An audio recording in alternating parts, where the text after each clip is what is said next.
Hey everybody, it's GoblinX, and welcome back to some more Magic Arena. Today we're going to be playing another premier draft of Tarkir Dragonstorm, because that is the only draft format on Arena right now. Without further ado, let's get into the Pack 1, Pick 1. We've got three really great cards here. Sonic Shrieker, Eshki, Dragonclaw are definitely the strongest cards in the pack. However, the Fleshcrafter is pretty strong as well, and it's a monocolored card, so a lot more flexible than these other two. I think any of these are really solid picks, but I'll go for the fancy Teamer rare because I think that the tricolor cards there are stronger enough than the Fleshcrafter to lean on one of those, and I'll go for the rare that we've had less opportunities to play with. We've definitely cast a lot of Sonic Shriekers in our time. Pick 2, we've got a fresh start to go with the Eshki here, or we could stay wide open here, stay speculative, and just take the Sinkhole Surveyor as the strongest card in the pack in case we play a black deck. The awkward part about the Sinkhole Surveyor is it's not a super splashable rare. It's the kind of card you want to get on the board turn 2 and get it rolling from there. Once you hit your splash mana turn 6 or 7, the card is way less intimidating, but probably still strong enough to be worth the speculation here, even over a decent blue removal spell. Pick 3. Nothing exciting for the kind of teamer deck here. Honestly, the best pick for that would likely be the Rugged Highlands. I do not like Twin Bolt very much in this format. There's just a whole lot of 3 toughness and greater stuff, which leaves really 2 super filler teamer creatures or the very filler teamer fixing of the Roamer's routine. So instead, we could take the Gurmag Rakshasa to top off our curve in a Sinkhole Surveyor deck, or we could take Fortress Kinguard. I find that there's a lot more good 5, 6, 7 mana finishers than there are good cheap creatures in this format. So the cheap creatures are the kind of cards you need to take a lot earlier. Whereas these big finishers like Rakshasa just don't have a super great home because there's so many dragons and stuff you can pick up instead. So I'd rather take the Kinguard here. If we play a Sinkhole Surveyor deck, we want to be a deck that plays to the board early in one of the clans that pairs with black. And the best way to do that is to play black and white. That lets you play Mardu, black, white, red, or Abzan, black, white, green. Those are the two really creature-heavy, aggressive versions of a black deck in this format, where the Sinkhole Surveyor I think would fit in really, really well. And here's the Mardu Devotee to go with that. That's a pretty exciting pickup. This is a little bit of a turning point in the draft because we either take a card that works excellent with Eshki, a Sibsig Appraiser plus a Forecaster, or we take a card that goes excellent with the more aggressive strategies, which would be the Mardu Devotee. It's a little awkward after passing a Sonic Shrieker, but I think because we got past the Surveyor, whereas I pack 1, pick 1 to the Eshki, it's a reasonable sign that a black-based aggro deck is a good spot to be, where we can play white-black, playing Mardu Devotee, Fortress Kinguard, Sinkhole Surveyor, now like a Kintree Nurturer here for our deck. Kintree Nurturer might be filler enough to just take the Frontier Bivouac and still have that teamer backup plan here. We did see a pack with a pick for Forecaster and a pick for Sibsig Appraiser, so it's not like teamers completely cut off here. We saw one pack with a couple very good blue spells. I think Nurture's filler enough to keep a little bit of that teamer speculation still open. Pick number 6. Now there's really nothing for black-white, so we take a Thornwood Falls or a Teamer Devotee.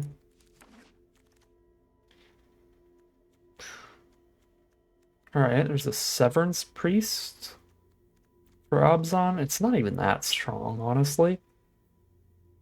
None of the black creatures are good. None of the teamer cards are good either. This is kind of just a bad pack. There's one Champion of Doosan and one Severance Priest for both filler E cards.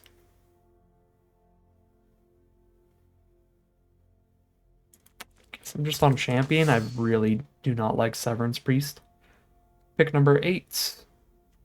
Just a very bad pack again.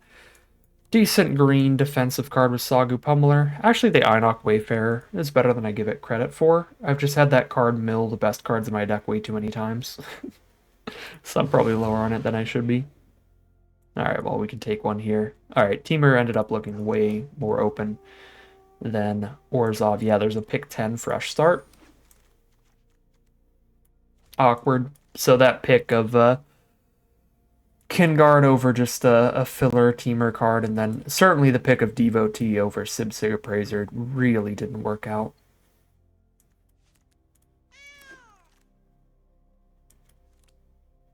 Speculated a little too hard on the aggro decks. For absolutely no reward. Okay, open another incredible teamer rare, and we know what we're doing. Oh man, this reminds me. I saw on Twitter Voxy's sealed pull for the Arena Direct. After, I mean, you all saw my Arena Direct runs; they were pretty brutal. Voxy posts on Twitter she does one run of the Arena Direct, and her sealed pull was Eshki, Roar of Endless Song, 2 Dragonback Assaults, the board wipe that also spits out a 4/4 flying dragon every time you play a land. I was like, alright, that's where all my goodies went. We'll take Karakit Guardian here. Not quite a bomb rare level card, but still very, very strong. Kind of adds as the 3rd strongest card in our deck now. Very, very impressive. I'll splash in one of the best mythics in the whole set. What was in this pack? Maybe the 2 Mardu aggro players or something are on our left? But even then, you're already playing red and white. 7 mana is kind of a lot for the very streamlined aggro decks, but this card is insane and tremendously splashable. You just need a single white source once you've reached 7 mana total, or if you're like Boros aggro, a single blue source once you've hit 7 mana total. Alright. This deck is balmy. Take a Teamer Devotee, make sure our mana is working as well as possible. I think we mainly just want to focus up on taking a lot of fixing here. You know, Devotee might still, even while it is sort of fixing, be filler enough to take Champion over. Get some 3-drops here to trade off with early. At 3 mana, I think I want to be playing like more fixing stuff if we can find it. At this point, I actually would be interested in like Roamer's routines. Another Fresh Start. I'm still really low on removal. I have 1 copy of Fresh Start. I'll take a second Fresh Start over mainly Einok Wayfarer. Dragonclaw Strike is sort of removal as well. You have to have a creature on board to use it though, but we'll take a Fresh Start. Pick 6, no fixing. Filler 2-drop or filler Dragon Killer, Sarkhan's Resolve. Blows up any dragon, or you just play a mediocre combat trick. But it does make sure it does something, even when your opponent isn't playing dragons. That 4/2 drops right now, I'll take a Sarkhan's Resolve. Pick 7, Sib Appraiser, join the party, buddy. I wish I took the other one earlier. This deck could have been even better. Pick number 8, Embermouth Sentinel is the filleriest of filler fixing. Yeah, I can do better than that because that card is bad. I'll take Spectral Denial here.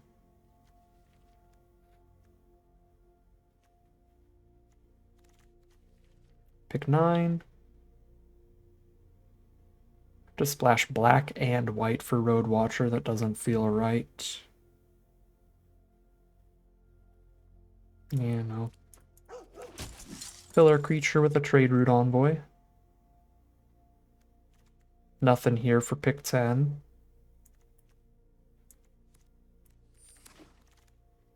For pick 11.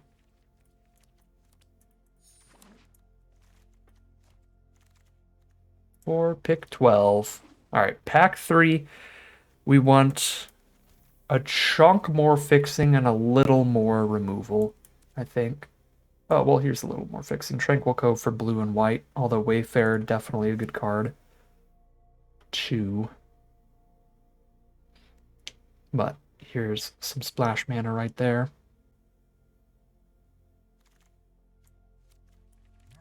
Alright, pack 3, pick 1. Dragonstorm Globe fits into the curve perfectly, slots in at 3 mana, fixes for whatever color we need. That looks absolutely perfect here. Narset's Rebuke doesn't look bad either, but we'll take Dragonstorm Globe. Pack 3, pick 2. Oh, obs on Mythic.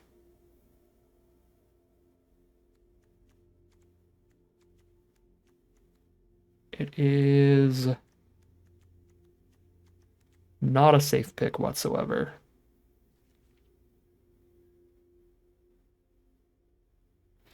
I already have Eshki, Roar of Endless Song, Jeskai Revelation, and Karakit Guardian. I do not need to be splashing in Baitor.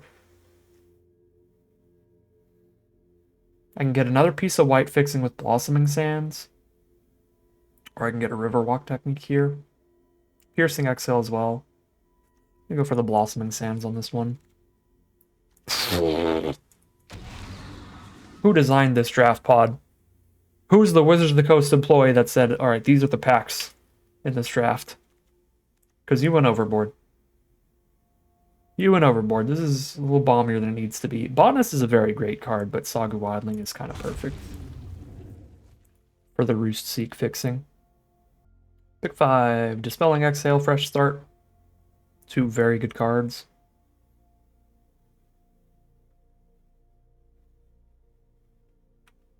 Let's just get another Fresh Start. Got a lot of really strong cards I want to tap out for immediately. I don't know how often I get to hold up counters, and I already have one of them. Pick 6. Sure, blue-green fixing. 1, 2, 3, 4, 5 lands in here. So I'm at 22 non-land cards. Make it 21 if I don't play Twin Bolts. So I do need to find a couple more filler non-land cards, ideally. I mean, Twin Bolt is one of those filler cards. So one more filler non-land card. Another Saga Wildling. Beautiful. Absolutely beautiful.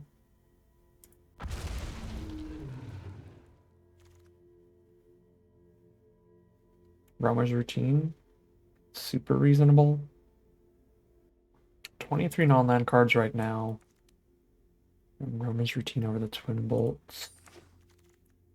There was a blue-red duel there, which is what made that pick a little more of some actual competition. Ice Ridge Serpent. Solid filler. We could cut one land in this deck, having the Sagu Wildlings essentially both be a land every time we draw them. Spirited Vanguard is a fine card, but I don't think I'm really looking for any more top end. I guess it's better than the Trade Route Envoy at least. Not over that. Pick 11, we do not need a Jungle Hollow. Nor do we need another Sarkhan's Resolve. So I'll rare draft some uncommon for Vault Progress. We cut this Sarkhan's Resolve. Actually, no, I like being able to kill dragons. This might be the deck. If this is 16 lands here, then we just make sure we put the right lands into the deck, but call it a deck here. Yeah, okay. 16 land deck, let's go. Because we have 3 land tutor spells, 2 of which are only 1 mana, which means they're always just immediately replaced by a land. I could still see being full 17 though, because we are pretty top-end bomby. Stakes Conveil or Sarkhan's Resolve as a cut here. Yeah, sure, I'll cut the Resolve here. Never gonna be happy with the combat trick half of that. And Fresh Starts are really good against flyers. Okay. 13 green cards, 12 blue, 4 red, and 1 white. Green is incredibly important, though, because it also gives us access to our double Roost Seek at 1 mana. So 1, 2, 3, 4, 5, 6, 7, 8 green right now. Make it 9, at least, ideally. For blue, we've got 1, 2, 3, 4, 5, 6, 7, 8. Perfect. So I could even cut down on 1 since I have Roost Seeks towards them. Red, 3 mountains is overkill, I think. So, I mean, I guess it is only 4 red sources total, technically. But 2 Roost Seek, Roamer's Routine, and Dragonstorm Globe, and 2 Teamer Devotee for 1, 2, 3, 4 total red cards, all of which cost 4 mana or more. Yeah, I'm going to cut a mountain to add in a 9th green source. And then obviously we need to keep one planes so we can tutor out any of our colors with our Roost Seeks and our Roamer's Routine. But then we call it a deck there.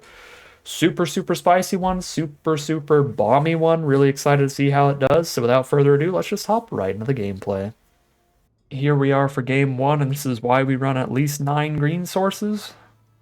Because we can't keep any hand without them. That's a mulligan. Alright, we get to keep the second hand, which is awkward. Because it's just a 4 mana creature and a 5 mana creature right now. I'm not going to Roost Seek until I draw something and know what I need to tutor for, or if I need to tutor. Because if I Roost Seek right now and then I just draw 3 lands in a row, it's going to be miserable. So we wait till we actually draw a red spell to cast the Roost Seek. Our first red spell is at 4 mana. Our only white spell is at 7 mana. I don't need to preemptively seek those colors. Playing against Sultai here. We've got the curve out now. Champion into Pummeler into Wildling. That said, we have yet to draw a red source naturally or another way to tutor lands, so it's possible we have to hold off on casting the Wildling next turn to make sure if we draw one of our red bombs, it is going to be castable.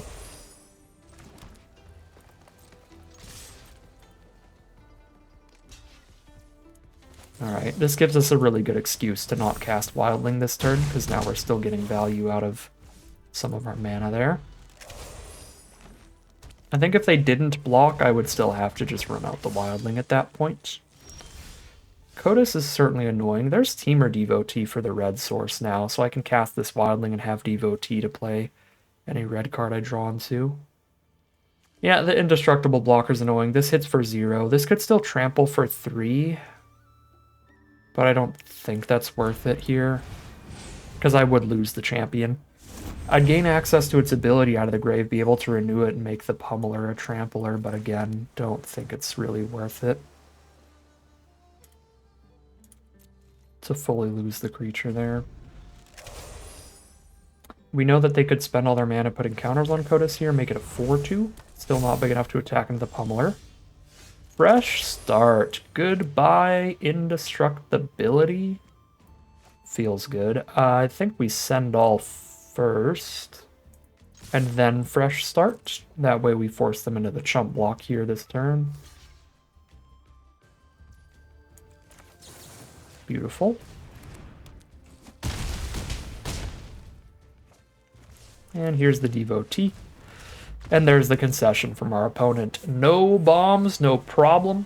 Curve out with a bunch of great common creatures and one uncommon removal spell. Solid game of Magic there, showing off the power of even just decent green creatures. We start off 1-0 heading into game 2. Here we are for game number 2. Definitely got to draw some lands for this hand, but it has all of our colors and really powerful spells. Really, really powerful spells. Certainly happy we kept things on the 17 land build for when we draw a hand like this, because it's gonna be bad if we miss land drops. Perfect. I'm gonna lead with Champion of Doosan here, because once we hit one more land, I could play the Warden plus have a Snakeskin Veil up for it, which is huge, because the Warden benefits from having the extra Snakeskin Veil counter as well. Alright. Warden v Warden.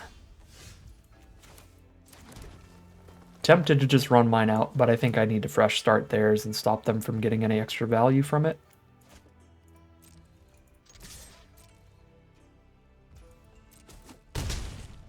Okay, I guess the problem with that is their Leopard. Their Leopard could just blow up my fresh start, but I would still slow theirs down. Because of our Snakeskin Veil, our Warden... Oh, good lord. Warden Corey Steelcutter, this is going to be an explosive game of Magic. This is like Captain America Civil War or something. There's just crazy nonsense flying around all over the place. There's explosions everywhere. Everything is CG. No one knows what's happening here.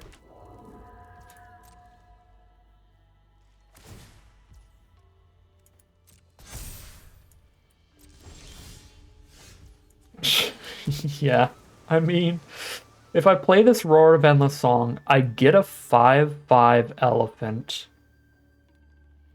And then we also get rid of the Undergrowth Leopard, probably. And then thanks to that, I know that I can fresh start their Warden. I don't get to hold up Snakeskin Veil if I do that.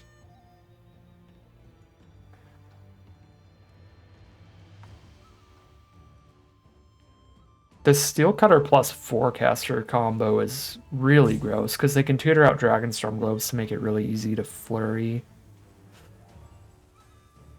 Man, now I really wish I just traded with the Undergrowth Leopard on the first block of the game. I think that has ended up playing out really, really poorly for me.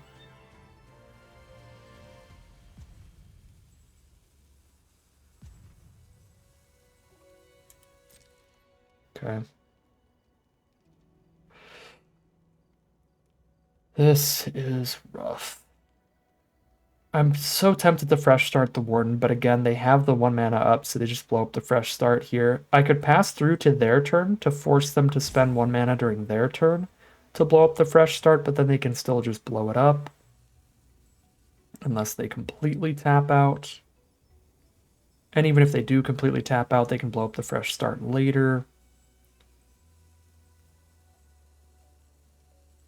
It's a rock in a hard place here. Either one of these lines can go really wrong. Like if I tap out for Roar of Endless Song, then they just double spell with a removal spell on our Warden of the Grove. That's miserable, obviously. I'm going to go for the pass here to keep the Veil up at all costs. But it's at a pretty hefty cost against Warden of the Grove plus Quarry Steel Cutter. They can expand their board really, really quickly and push a lot of damage here if we're not careful.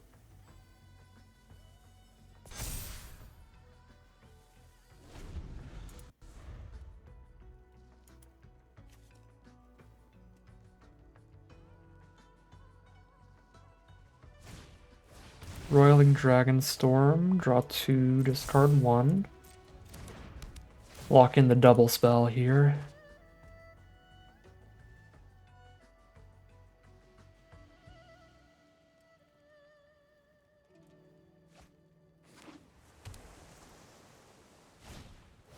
And Sibsig Appraiser to be the second spell. That'll also trigger the Warden. But they have tapped out of Leopard for the turn, so I can stop them from enduring on the Sibsig Appraiser. Either way, this is horrific. A 3 mana and 2 mana rare really, really popping off here. And they even have that defense again for their 3 mana rare to get protected by the Leopard. Top deck, land. That sucks. Booty. Well, if they had a removal spell to double spell with last turn, they would have. So unless they drew the removal off the Sibsig Appraiser here or their draw step, it's better just play Roar. It just sucks because our alternative line is like really mediocre. A Teamer Devotee and a 2/2, and then pass. We're gonna have to draw a third rare to keep up with Warden plus Steel Cutter. Steel Cutter's already spit out 2 prowessing nightmares. That's the creature type on these cards, actually. Token creature, nightmare.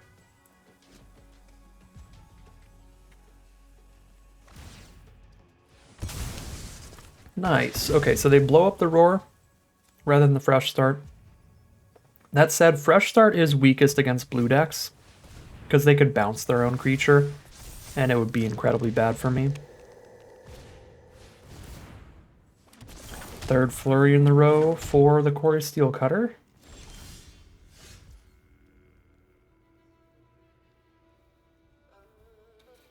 Come on, lands.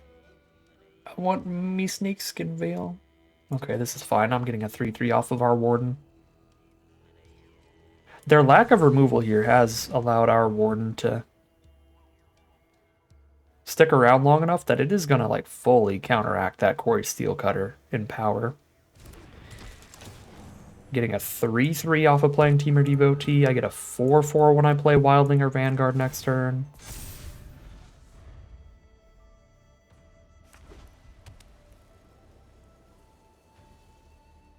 If our opponent just had like one removal spell earlier this game, like if they had it the turn that we didn't have Snakeskin Veil up, we'd be like dead for sure.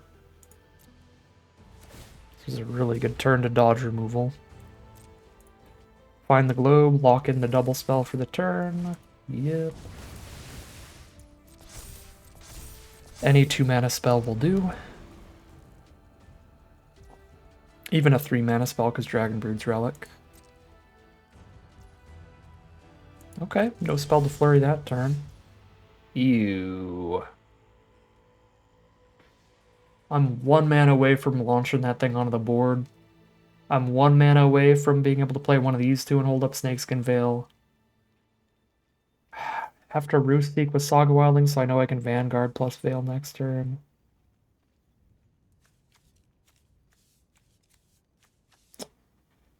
I'm at 18, I don't think I have to do that. I'm getting pretty greedy right now, though. The safe play is definitely grabbing the land. Worst case scenario, if I top deck another land, that additional land is still valuable, because then I just play the Karakit Guardian holding up Snakeskin Veil. But if Warden of the Grove sticks around, then by Roost Seeking instead of casting the Wildling, it's not like I'm losing the opportunity to play a 3/3 flyer. I'm losing the opportunity to play a 3/3 flyer and a 5/5 spirit, or a 6/6 spirit. Yeah, flurried up with your Dragonstorm. That is very good. Play on the 0 removal deck. That's what it feels like, and I hope that it is.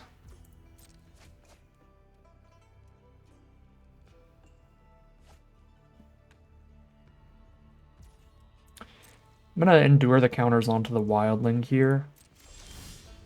Okay, if I hit the land. God. This is getting ridiculous. Yeah, I mean, I had a way to guarantee it, but then I wouldn't have the flyer to play this turn. I was gonna just play the Wildling, put all the counters onto it, because then they have to removal spell the Wildling to attack with the flyer, which means their first removal spell doesn't get to go onto the Warden. But now...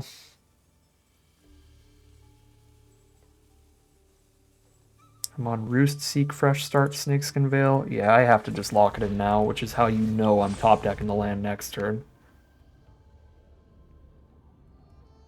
Second I use this thing, you know I'm going to top deck the land. They could have a counter spell. Which is sketchy.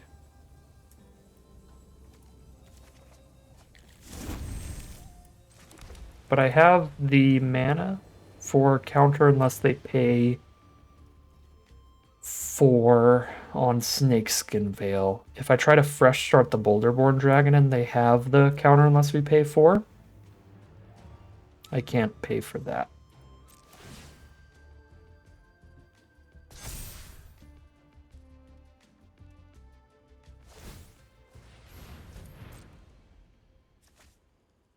Another Dragonstorm Globe.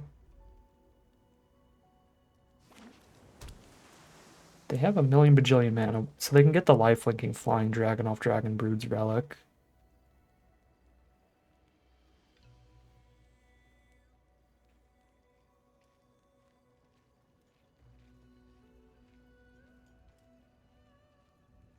Do they also have a Jeskai Revelation? We haven't seen their white spell yet.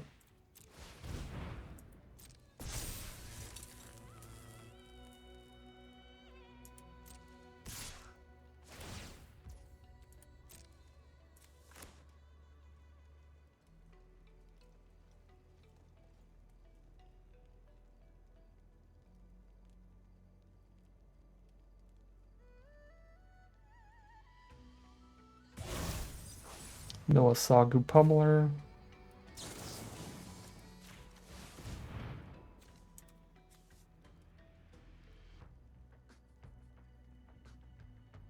They're 25 cards deep into their deck, and they have not drawn one removal spell yet. Okay, it is the counter spell for that. Rough.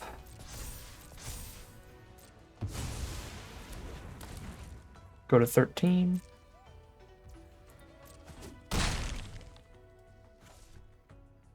That was the counter for X, though, so there was no getting around that one. I've missed like 5 lands in a row. There's no way I can pay the X.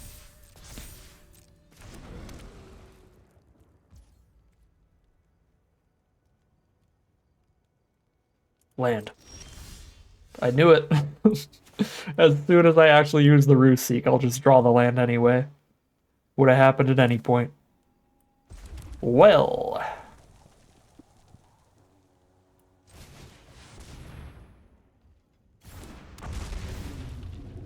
I need to put the counters on this to make it able to scrap to fight with their flyer. I'd like the wider board state, but I don't think I can afford the wider board state.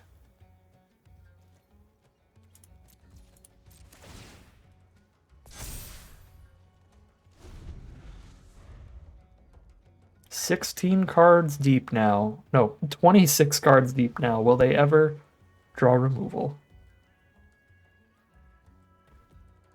This has been the world's saddest snakeskin veil.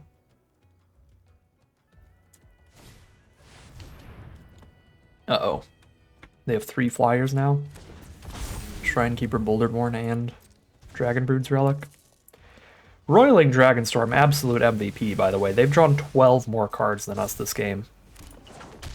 So it's kind of impressive that we're still standing here right now.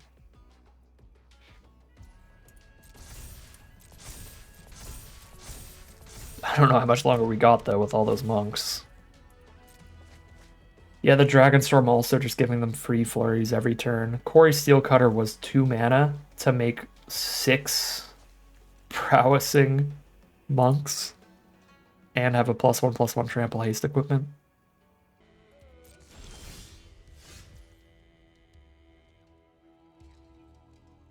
Okay, Serpent's not bad. They have 10 toughness over there, so Guardian can already attack in.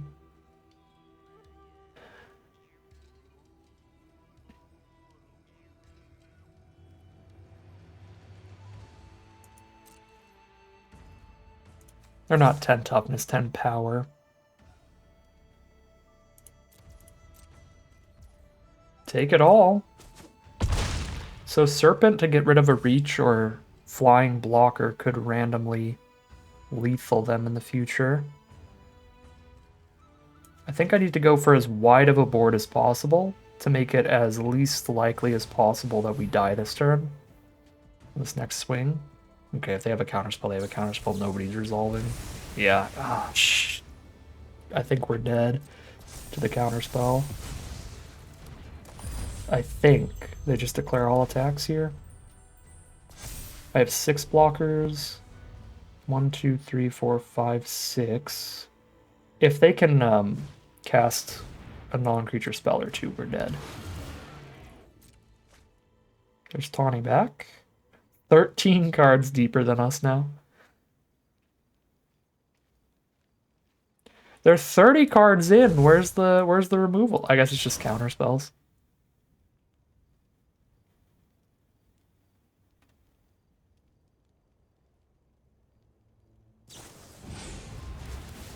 Okay, that would be lethal, so that obviously is not happening.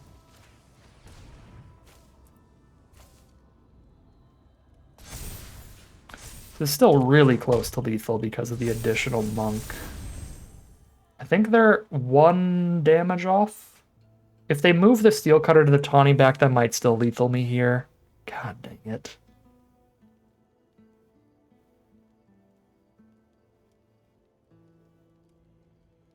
Gonna lose this game by 1 single turn.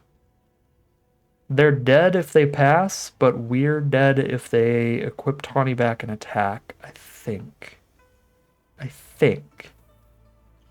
I could block all the damage on the Tawny back, so I can block all the damage from 6 creatures. 1, 2, 3, 4, 5, 6. I take exactly 13. That's ridiculous.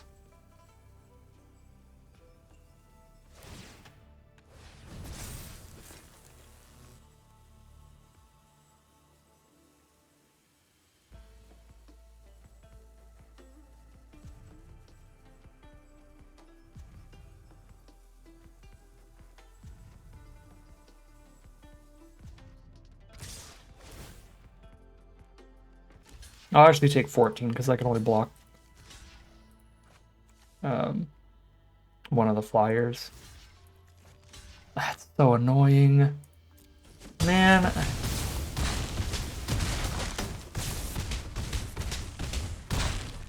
Oh no, it's still Exactsies. We would have won the game if I ruse Seek to turn earlier. 1-1, head into game 3. Here we are on the play for game number 2. No, game number 3. We're 1-1 right now. Here we are on the play for our second win. How about that?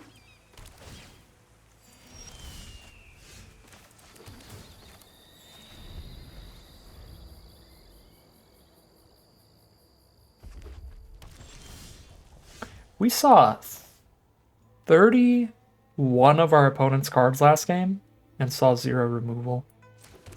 I'm realizing here. Just set up the mana for now against the open mana from our opponent. I've got the white. I've got all the colors, so we'll just get more green.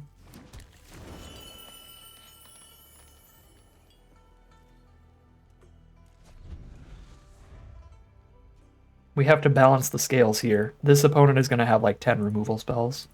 So if I play anything there, they're just going to Molten Rebuke.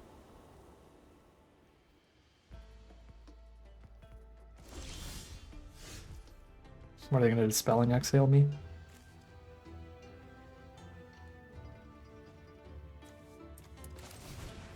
Exhale my globe. No. I have not played land for turn. Sure.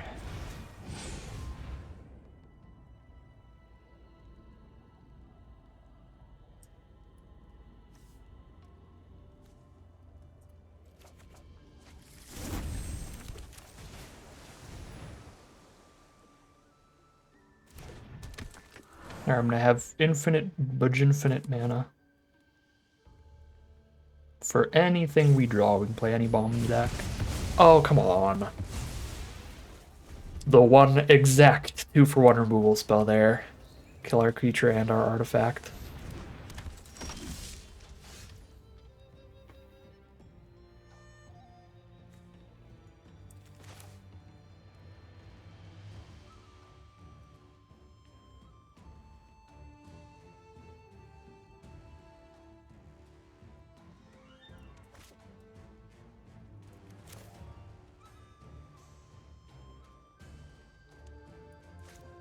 Take 4 damage here.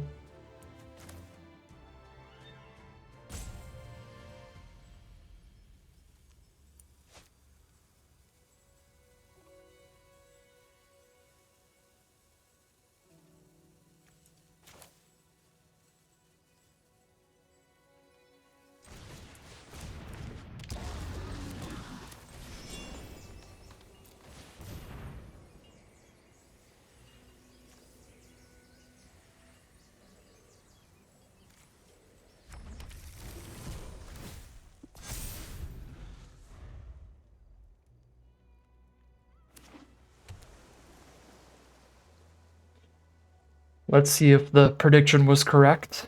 If this will be like the 10 removal spell game to balance out the 0 removal last game.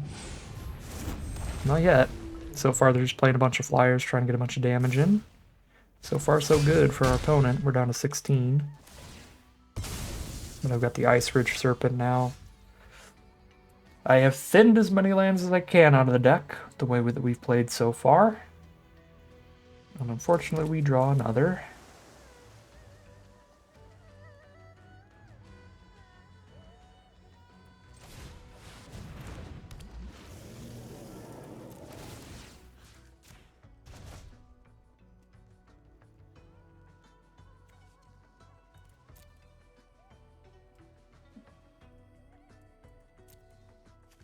I don't think a 1/1 is that valuable.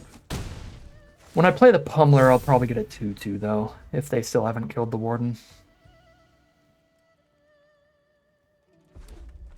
I want something at least big enough to like block mobilize tokens without dying. If I'm spreading my board out.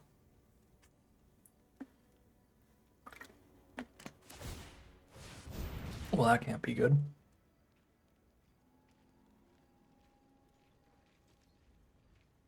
They're just going for 2 extra warriors. So this must be something really specific that like buffs the whole attacking board or something. Otherwise, why don't they just play Dawnbreaker? Oh, they've got like a 2-mana creature to play, sure. I think that's really fine. Oh, we did it. Spell or permanent to its owner's hand, deal 4 to any target, create 2 monks, draw 2, gain 4. Yeah. Yeah, we did it. Spell or permanent and kill the Dragonback Lancer.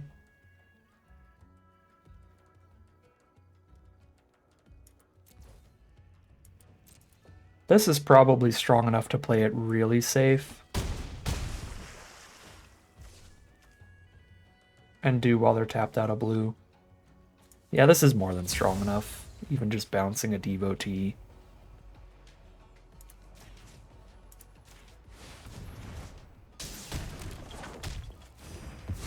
Play it safe.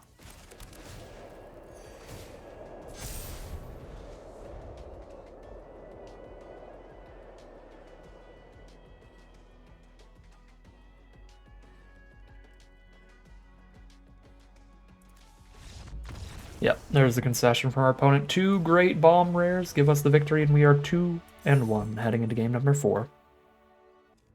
Here we are on the play for game number 4, and once again, this is why we're on 9 green sources. Goodbye, hand. This one is very keepable.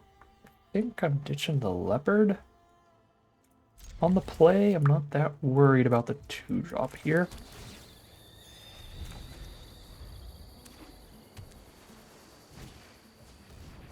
Playing against a blue deck, they're just drawing some cards with an Unending Whisper, starting things off.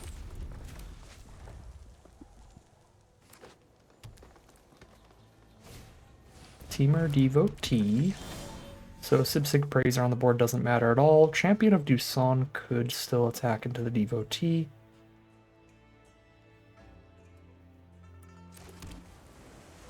Could routine twice in a row here. If I go routine, grab a green source, champion, routine. Actually feels valuable. Just a light speed ramp here into anything we draw onto, and the appraiser to do some digging for it. We're not under any pressure right now. They just have a defender on board, so we can just take the turns for setup really well. Now they have a 4/3, so I'll take some damage for going champion plus routine, but I think it's worth it. Still be at 17.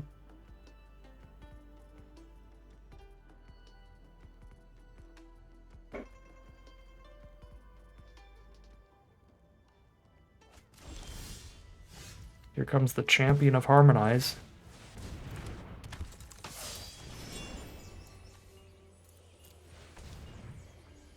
Three blue sources.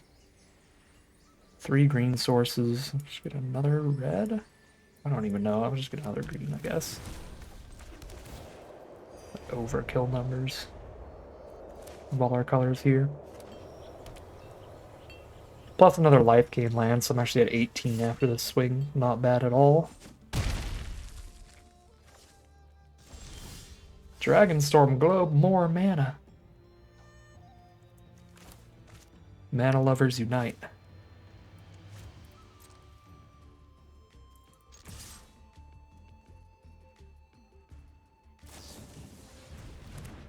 I've been humbled.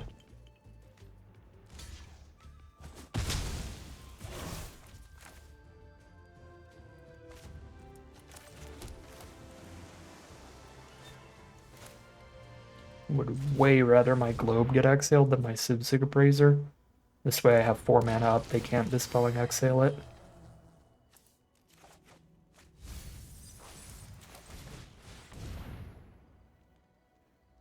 You are more than welcome to counter my 8th mana.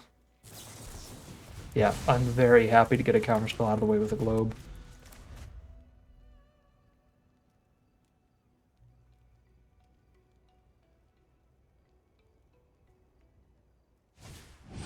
Stormshriek Feral is gonna flush out, draw some cards here.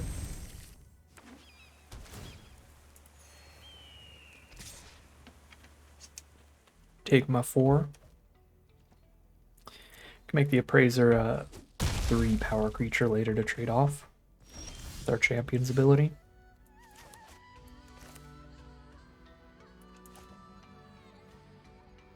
This don't even really want to bounce a Tawny back. So I'm just gonna play it slow here. I have the trade for Tawny back on board, and I have 2 fresh starts for whoever they play next.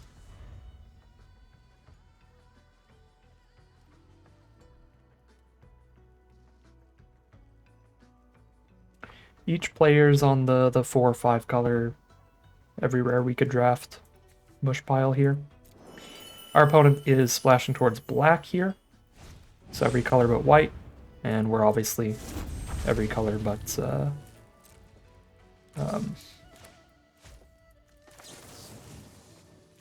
every color but black. We're on the 2 different ends of the spectrum.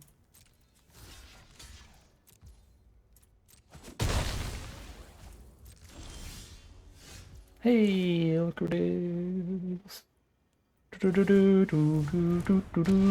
1 rare drawn out of 5? Maybe 4.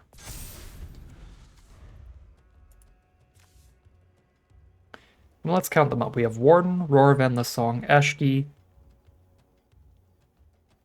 Jeskai Revelation. Okay, it's 4. Show me another Dispelling Exhale.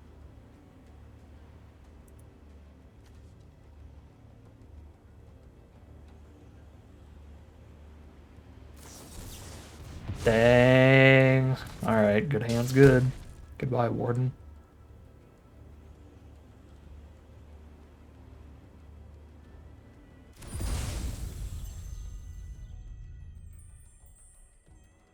They even have the one-sided board wipe with the Regent if they had another black source. I mean, on this board I have a single creature, so it's just going to be double black and 2. Kill my 2/2. So they're just going to play it as a 4/4 flyer now. I've got to draw something.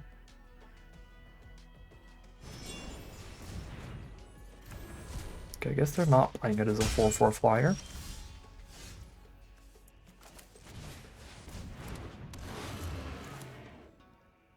I still think I have to sandbag this land, because if they ever do play it as a 4/4 flyer, I have to discard a card to target it with anything.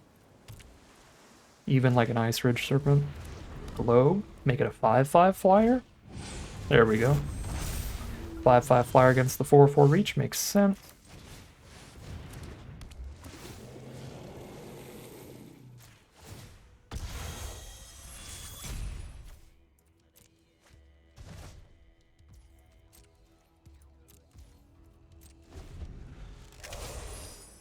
I guess now they could board wipe if they want, but they lose their own card. Oh, Jesus.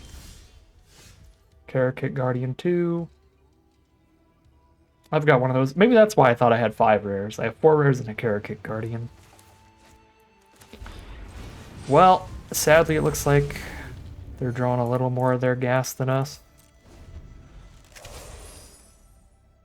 That is a lot how these 4 or 5 color mirror matches tend to go. Who draws the biggest spice early? It's definitely our opponent.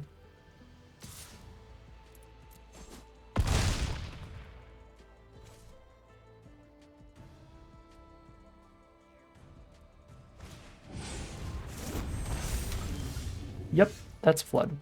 Yeah, I'm dead on board to trample. Block and get trampled for 4. Block and take 8. Okay, I go to 1 life. I lied. I have 1 piece of life gain, so I go to 1.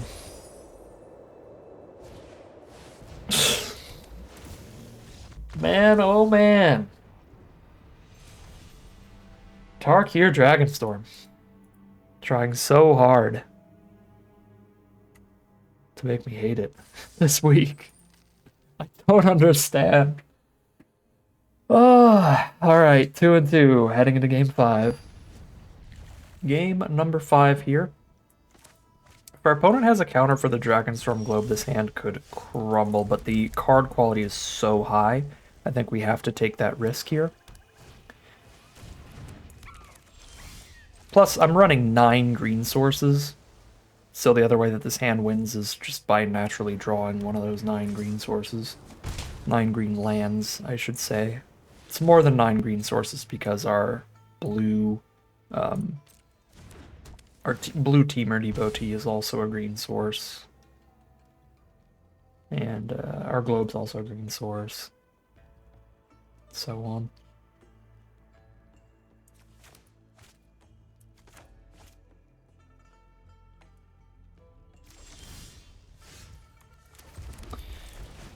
Drawing some green spells, but not green sources here.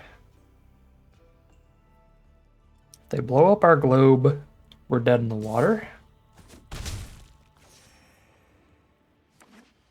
Well, I mean, again, still not quite, because I can draw into one of several green sources. Essence Anchor, depends on what they have to go with it. It can be pretty scary, but it does require them to have a card leave their graveyard every turn. So they need a bunch of renew cards to surveil into the grave and harmonize cards to surveil into the grave.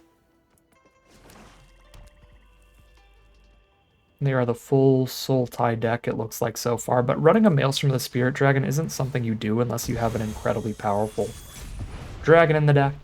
Some of the uncommon dragons are worth it, but every time I see this, I assume my opponent's like splashing a Uranian, and I'm gonna have a terrible time.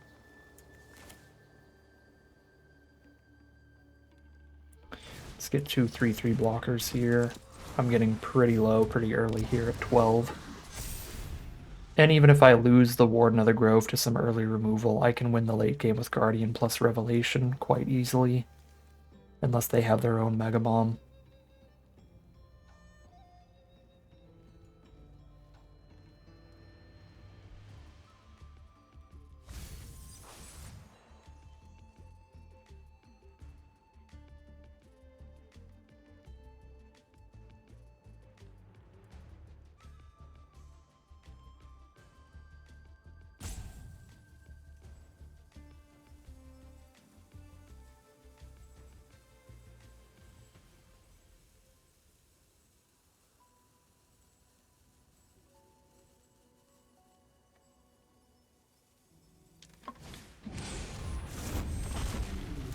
That's pretty bad. It's another drain me for 2. Even if I draw the removal for it, I lose 2. I did draw the removal for it, but I don't want to right now. I want mana.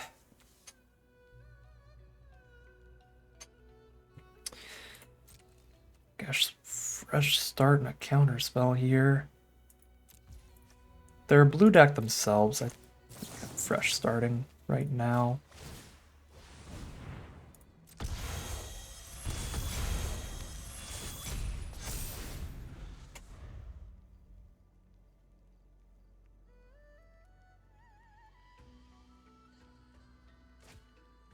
I just want to draw 2 lands. That's all I ask.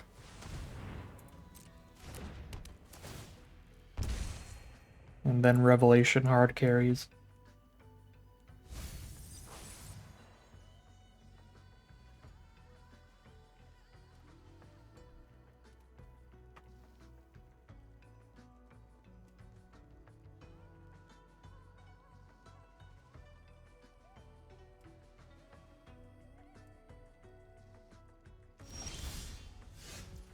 There's one of them.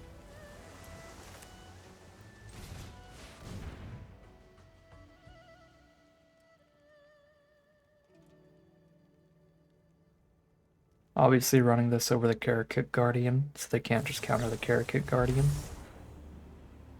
I only have counter unless they pay 1. Until this resolves, then I have counter unless they pay 2. So sadly I can't get through this Spelling Exhale.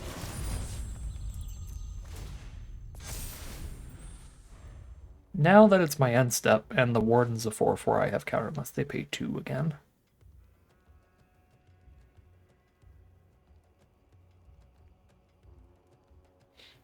I'm really happy with their Essence Anchor so far. This thing has been a sleeper agent working in our favor.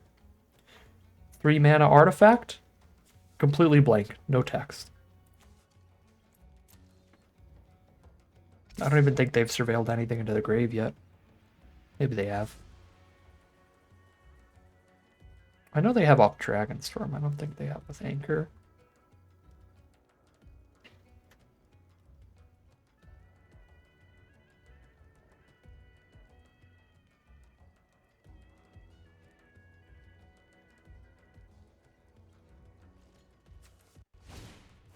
Traveling Botanist. Copy 2. It's pretty sick. That is Revelation mana, but I definitely can't try to Revelation right now. I can try to Karakik Guardian? Karakik. And worst case scenario, it draws the counter out so that Revelation resolves. Best case scenario, they don't have a second counter spell, and this is really good on the board anyway. I would need an insane amount of mana to play around the common counterspell at this point. I would need 10 mana for Karakit Guardian, 11 for Revelation. Okay, no counter. Karakit Guardian resolves. Looks good. I've got counter unless they pay 2 from Spectral Denial.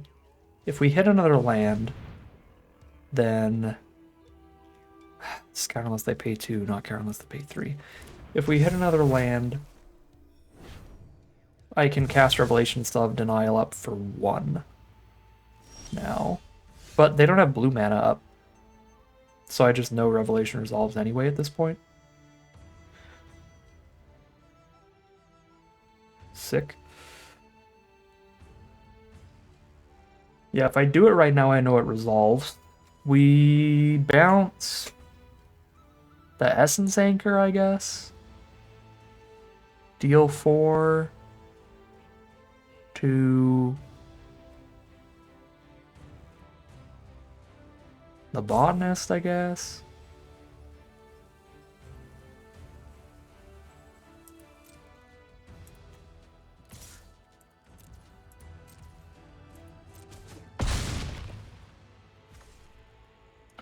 Maybe I'm supposed to wait on it, because honestly, bouncing the Essence Anchor is like no value at all.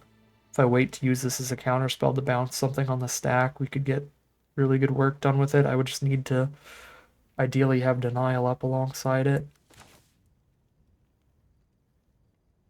So sure, let's work towards our Denial being better. So now our Denial is counter unless they pay 2 again, and I only need 1 more land to Revelation plus have Denial up, so maybe I should even Roost Seek the Saga Wildling. Only got a 2/2 with this Essence Anchor. It has finally done the thing.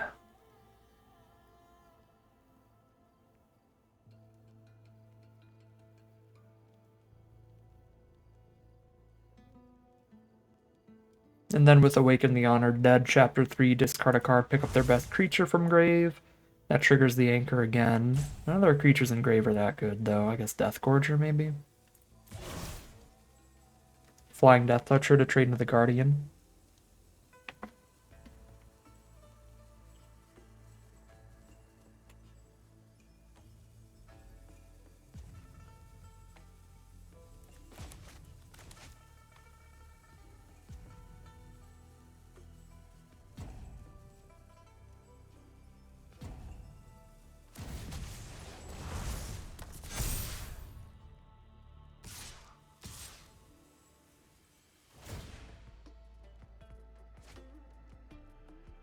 It's gonna be like a 1 mana trick to get through the Spectral Denial. I'm low enough on life, I can't not do the blocks here.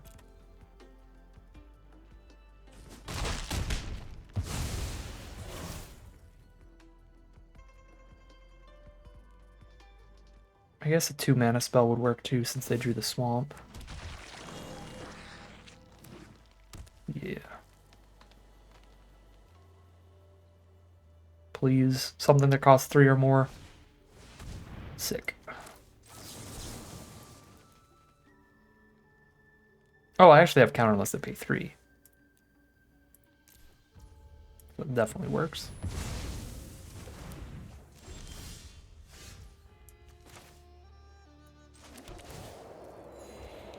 Okay, so we know next turn they're gonna discard a card, pick something up, and then cast something, and then I can Revelation wherever they cast off the pickup.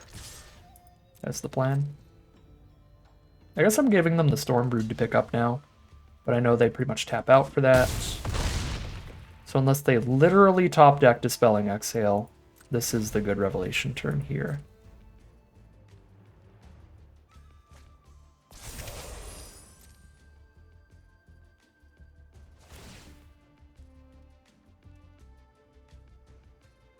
And I guess even if they top decked Dispelling Exhale, because they had to discard the land here, they won't have the mana up for it.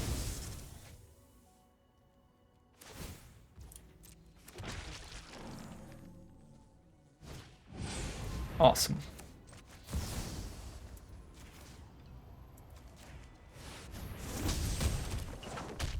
Jeskai Revelation going really hard on this board. Serpent to bounce a token is fantastic. And that is all the tempo we need to wrap this game up real quick. Unless they draw into the 8-mana board wipe, and they only have 6 mana, so we keep putting pressure on to make sure we could kill them before they have the mana to cast the 8-mana board wipe out of Sultai.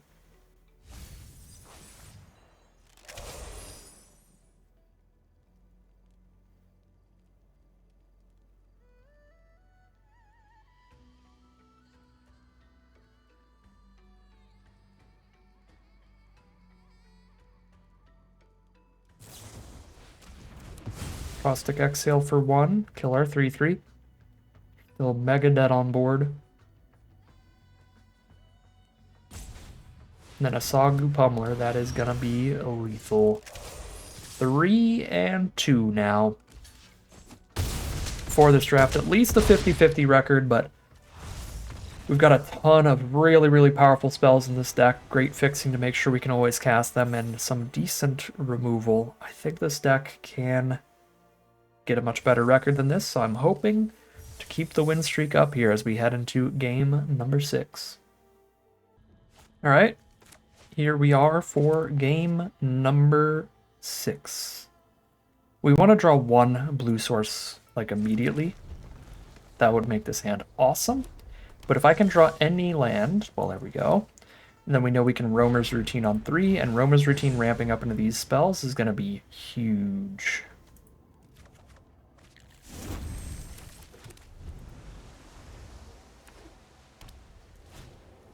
Shock Brigade, very early from our opponent, is sketchy.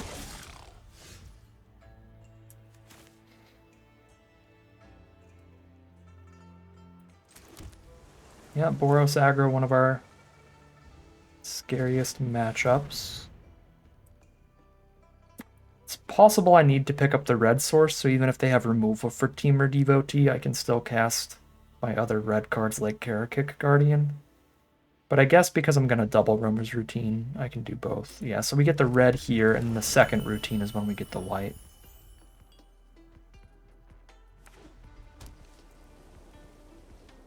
Take 2 from the Shock Brigade. Nice. Okay, we're very happy to see them just playing something that doesn't go to the board this turn. That gives us a lot of breathing room. And there's a natural white source off the draw. Sick. I think I'm going full ramp here, and we're just going to harmonize. Then, since I'm just taking 2 on board for the turn.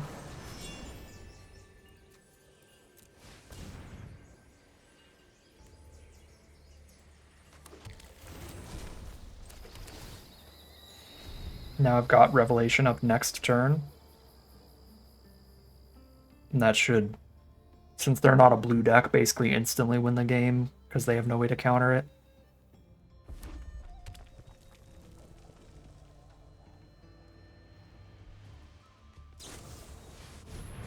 Yes, use opportunity, exile 2. Wow, their hand was bad for Boros. Really lucky. Those hits are really awful too. Best they could do is spend 5 on Stormshriek Feral. Yeah, this has been a terrible game for our opponent. So, probably a little bit of a freebie here. We're 4-2 now. But maybe they'll have something really, really strong themselves to try to get back from the revelation. I could block this 1-1 pretty freely.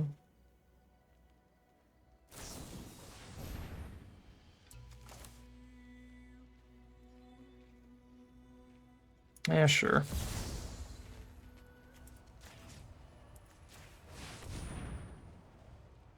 They need double hexproof to counter revelation. Actually, no, it still doesn't get countered because it has enough other targets, I think.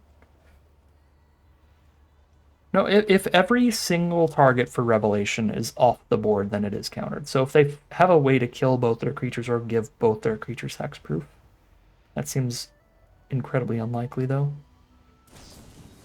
Sure, they can save one of them. But everything else about it still resolves, and we counter their card draw.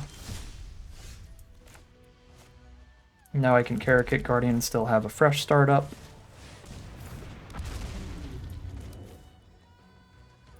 And a Spectral Denial. Tempted to fresh start right there just to get the prowess extra 2 points of damage in, but it's likely better to be able to have Spectral Denial up or fresh start a bigger creature this turn. Spectral Denial is counter unless they pay 2 right now, so I could tap them out for that flush out, but they're only going to have 2 mana up here, so if anything scary happens, I just denial the next spell, no matter what it is. Shock Brigade is fine.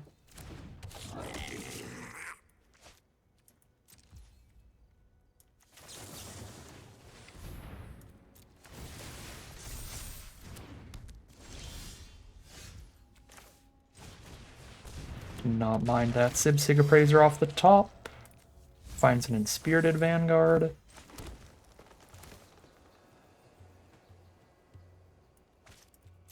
Play this and put the counters on it, then I have Denial up for 2 still.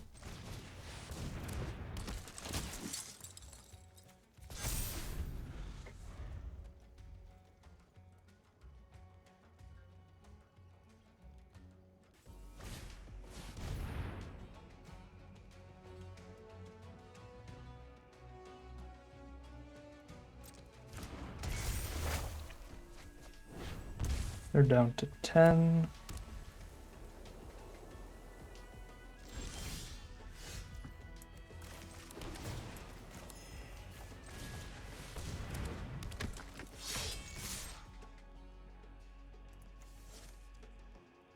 Yeah, sure. Just send it at this point. Get this over with.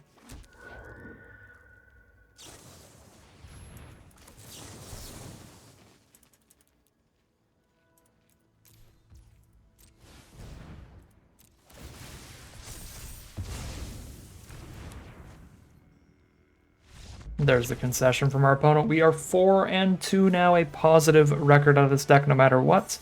Pretty much at the break-even points, and we are 1 game away from being in the money. Let's at least get there, shall we? Alright, game 7. This is the one with the perfect money on the line. The point where we're getting to being in the money. I can't speak today. Don't worry about it. Let's get Undergrowth Leopard down, and then play our next tap land, and then we've got the Pummeler, and that's our early defenses, and we're just waiting for 7 mana for Revelation to carry us to victory, as it has been doing. Embermouth Sentinel, starting our opponent off, finds the black source. There's a Warden of the Grove. Jesus. Alright, well, the curve just got insane.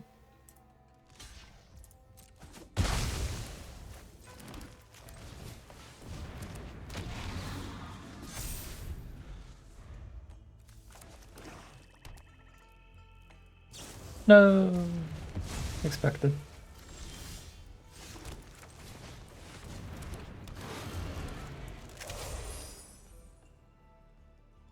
They have Caustic exhaled our Warden of the Grove. There's a Fortress Kinguard. Couple chumpers for the pummeler, but we're still pummeling. Now we're playing Revelation a turn early as well. Thanks to Dragonstorm Globe. I'm at 6 out of 7 mana on board. Unfortunately, our last land is a tap land, so I guess we're playing it just as fast at this point because of the tap land. The globe isn't actually speeding it up this game. Uh-oh. Well, I know what I'm blowing up with it. Unless they have a Snakeskin Veil in hand. That would be tragic. Hey!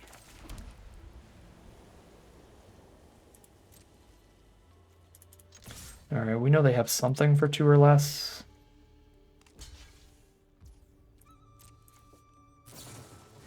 Oh, let's go. Let's go. Counter their card draw by killing this 1/1. I know that the Surveyor doesn't resolve. Okay, it's better to counter their card draw, I think, by putting the Kieran back in their hand. So shoot the Surveyor, bounce the Kieran is the play.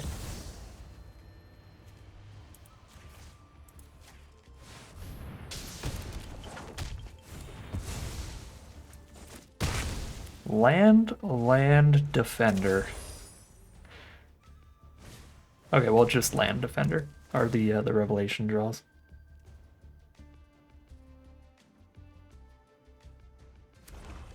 This Bivouac was here already. But there's Eshki. Okay. I want to hold Devotee in hand then, because I want to cast a creature and a non-creature in the same turn for Eshki. For value.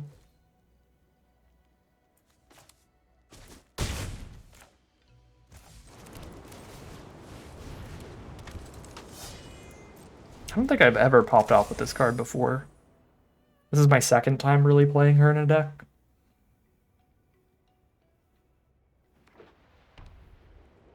She just kind of always dies the turn I play her. Sonic Shrieker, that's gross.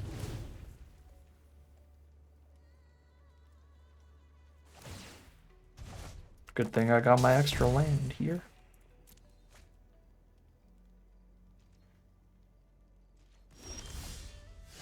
Let's go. That's what we needed. Spell for Eshki.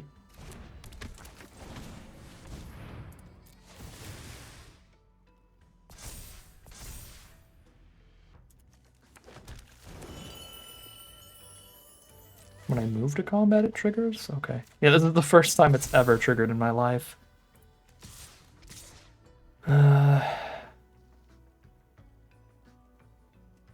So we know they have Kieran here. They could flash in the Kieran and double block Eshki. I know I have Roamer's Routine. If I draw any creature, I could trigger Eshki again. Probably am holding on Eshki.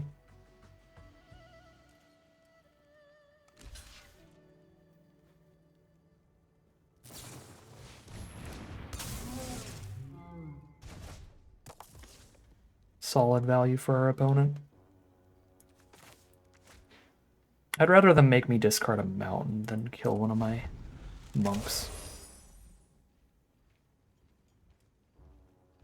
The 4-color soup battle rages on.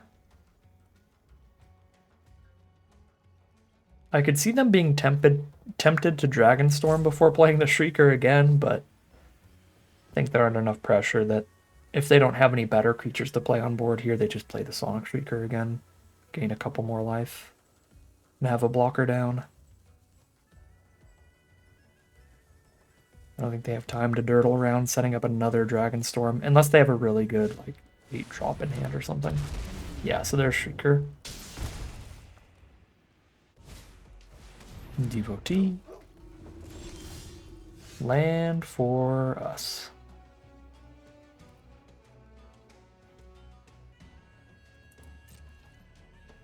Double block Pummeler with Devotee and Kieran.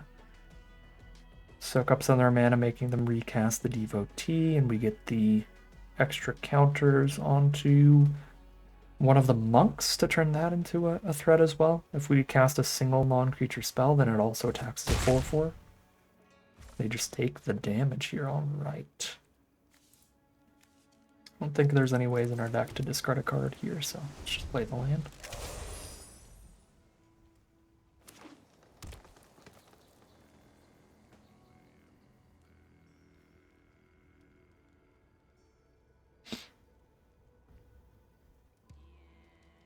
still have our Warden. No, I've already played the Warden. Okay, so we still have our Roar in the deck this game.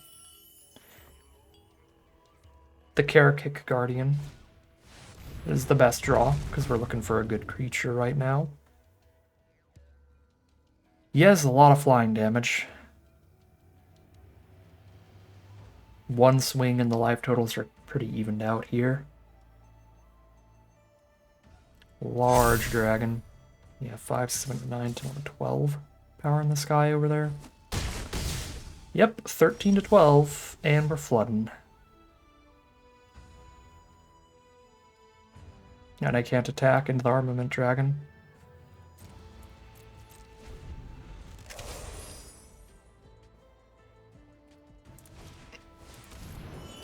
Now they get a +1/+1 counter on their entire board every turn.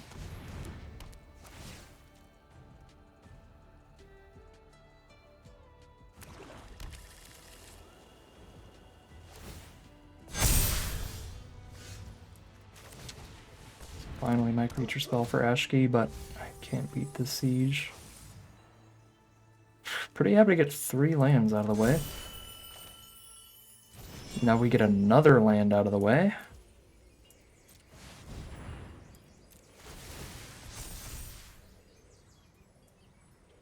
That's hilarious. I literally hit every land in the whole deck. Every basic. There's 2 non-basics left. There are 2 lands left in our bottom 16. That's how many lands we've hit this game. Ay, ay, ay. I don't think we're beating this Baron Step Siege, though.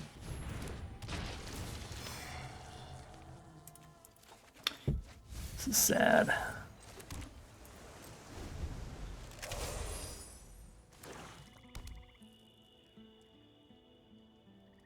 Yeah, I'm dead in like 1 more turn. They'll just have 13 damage in the sky.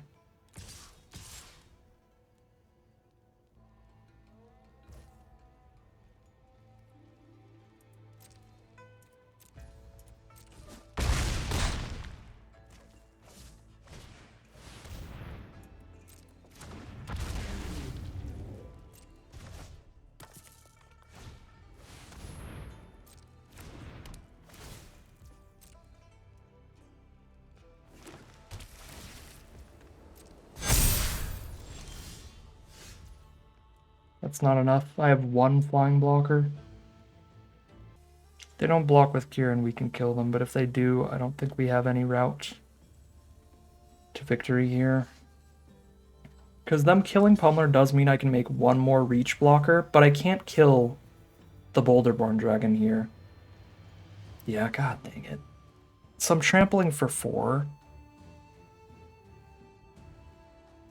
I can make each of these prowessers 3 power, so 4, 5, 6, 7, 8, 9, 10, 11. Exactly 1 damage off.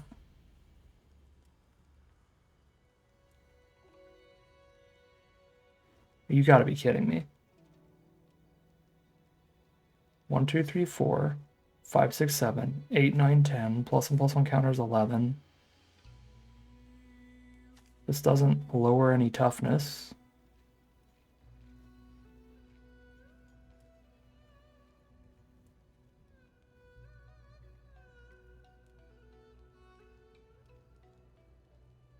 Boulderborn Dragon is not dying to Sib-Sig Appraiser even if I Snakes Inveil it. So I need 3 blockers for flyers. I can have 1 by maintaining my reach counters. I can have 2 by fresh starting, but I can't have a 3rd, so I die to the 3rd flyer.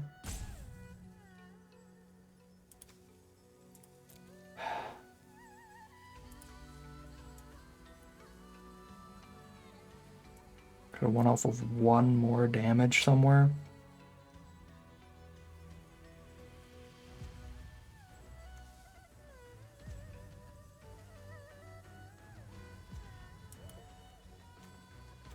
There's no extra place to get trample.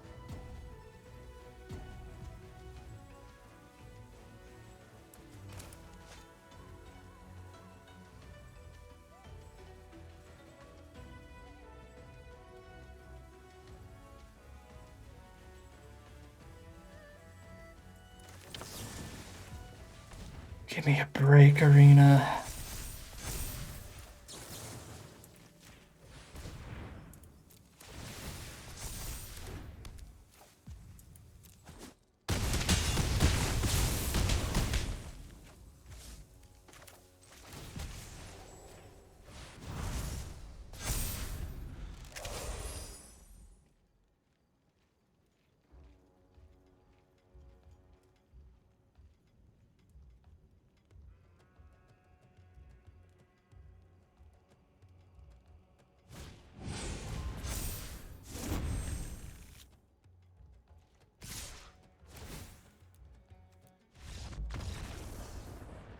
Four and 3.